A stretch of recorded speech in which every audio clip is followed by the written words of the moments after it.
remercie pour être venus nombreux nous accueillir afin de vous enquérir sur la véritable situation qui prévaut à l'EYALA, qui est une assemblée législative des pays membres de la communauté est-africaine. Oui, en effet, sous le bon vouloir de mon collègue, très honorable président du Sénat, nous avons fait un voyage ensemble, nous avons effectué une mission ensemble et nous avions été invités par le président de l'EYALA, de l'Assemblée législative des pays de l'EAC, de la communauté EAC, et nous avons répondu présent. Et à notre départ, nous avons dit que nous allions vous donner le détail sur l'objet effectivement de la mission, que je ne voudrais pas donc reprendre ici, puisque je vous en ai déjà informé au départ. Une mission donc qui a été réalisée de façon communautaire et familiale en même temps. C'est une famille, la CAC. Alors, la première chose donc que je voudrais vous présenter ici, c'est la question qui a été analysée en rapport avec le traité. Le traité donc qui régit la communauté, l'Assemblée législative donc de l'East African Community, le traité. Nous, après avoir débattu, analysé en profondeur cette question en rapport avec le traité, nous nous sommes convenus que le traité devrait être amendé pour pouvoir s'attaquer aux autres difficultés qui se trouvent à l'EYALA. Et le traité lui-même, vu la façon dont il a été constitué, comporte beaucoup de, je ne dirais pas de malfaçon, mais beaucoup d'insuffisances qui ne facilitent pas le travail du président de l'EYALA. Et quand on a voulu trancher cette question, il nous a été impossible d'aller trop loin. Parce que le traité lui-même est ainsi fait. Le traité nous a fait obstruction. Donc nous, les présidents des chambres, bien que nous nous soyons munis de notre bonne volonté pour débloquer la question, mais il nous a été impossible de le faire illico. Il nous a été impossible. Pour la simple raison que pour pouvoir amender le traité, c'est du ressort de l'exécutif de pouvoir d'abord analyser les amendements à faire et ensuite de pouvoir proposer les amendements au niveau du sommet des chefs d'État. Et là, nous avons trouvé que vraiment, c'était dur à avaler, mais on ne pouvait faire autrement. Et la résolution qui en est sortie est que il a été recommandé aux États membres d'être informés sur la résolution et dans le sens de la conférence, de la réunion. Donc de faire en sorte que l'exécutif puisse accorder, instruire les ministres pour que le Conseil des ministres puisse se réunir là-dessus, analyser la question d'amendement et ensuite de proposer le résultat au niveau du sommet des chefs d'État, dans le sens qui a été validé ou décidé par la conférence. Ça, c'est la première chose. De deux, lorsque l'amendement ou les amendements auront lieu, il y a une question qui a été soulevée en rapport avec la mise en place d'un bureau.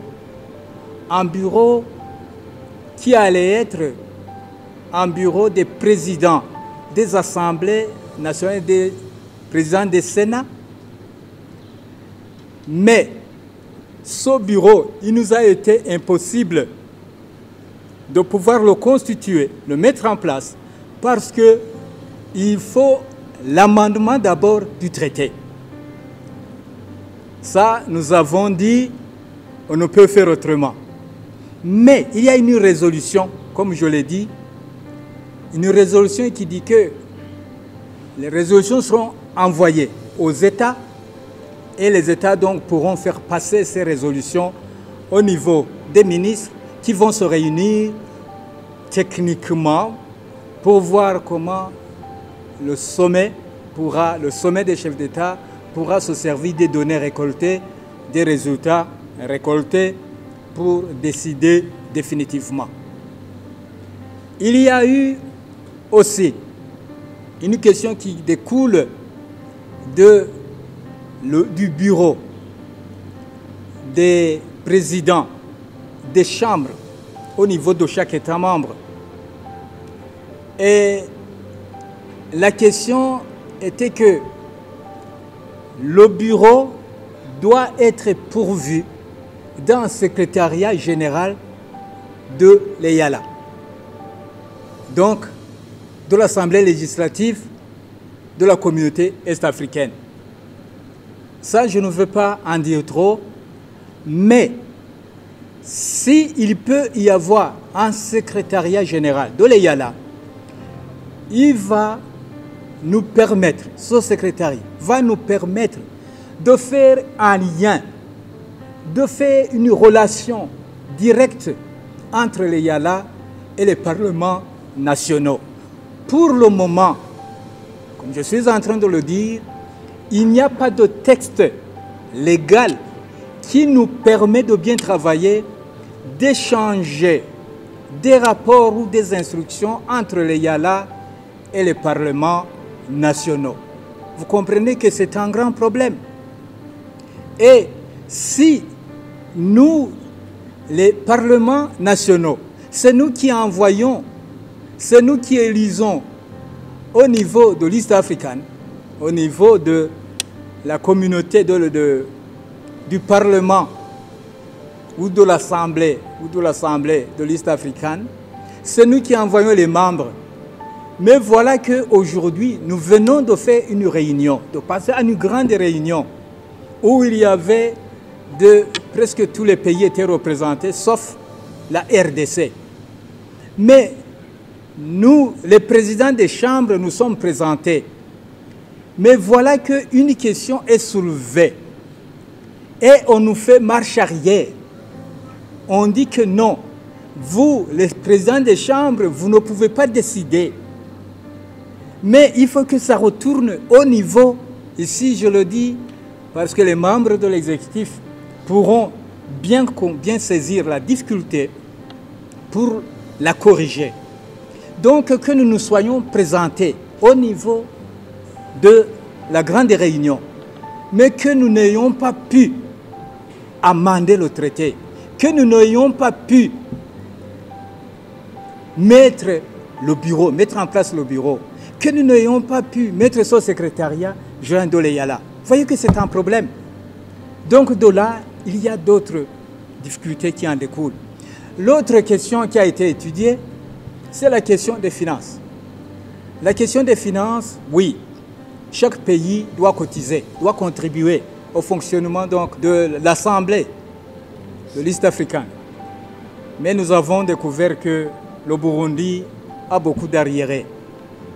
Mais comme le Burundi sont des hommes, nous avons dit, nous allons tenir bon.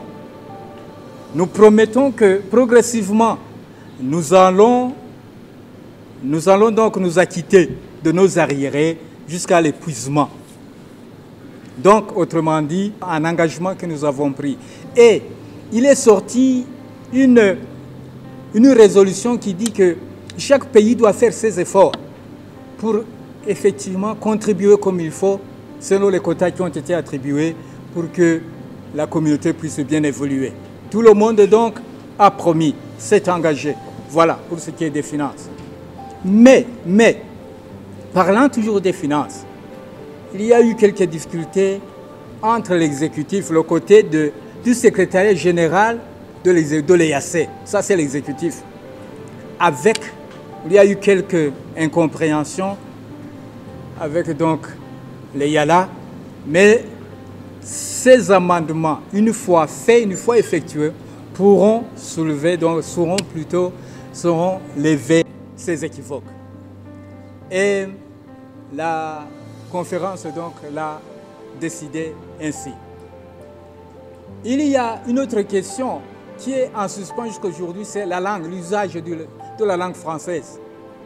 Là, bien sûr, quand on va parler de l'amendement pour essayer de changer certaines choses, la question va encore une fois être, cette fois-ci, pour démarrer l'usage du français et de façon légale. De façon légale. Il y a eu d'autres questions, qui est par exemple des échanges des ressources humaines, des choses comme ça, mais on en parlera beaucoup plus tard. Voilà donc en quelques mots, ce dont nous avons parlé dans cette grande réunion, où chacun donc s'est exprimé sans faux fuyant. Et aujourd'hui, l'avantage majeur que nous avons eu, c'est que les problèmes avant étaient étouffés. Mais cette fois-ci, de façon solennelle, de façon officielle, les questions ont été soulevées, ces questions de blocage, ces questions de difficulté, et nous avons essayé de trouver des solutions à travers donc des réunions, à travers des consultations, à travers aussi des lobbies qui vont s'engager. Et voilà ce à quoi nous sommes parvenus. Je vous remercie.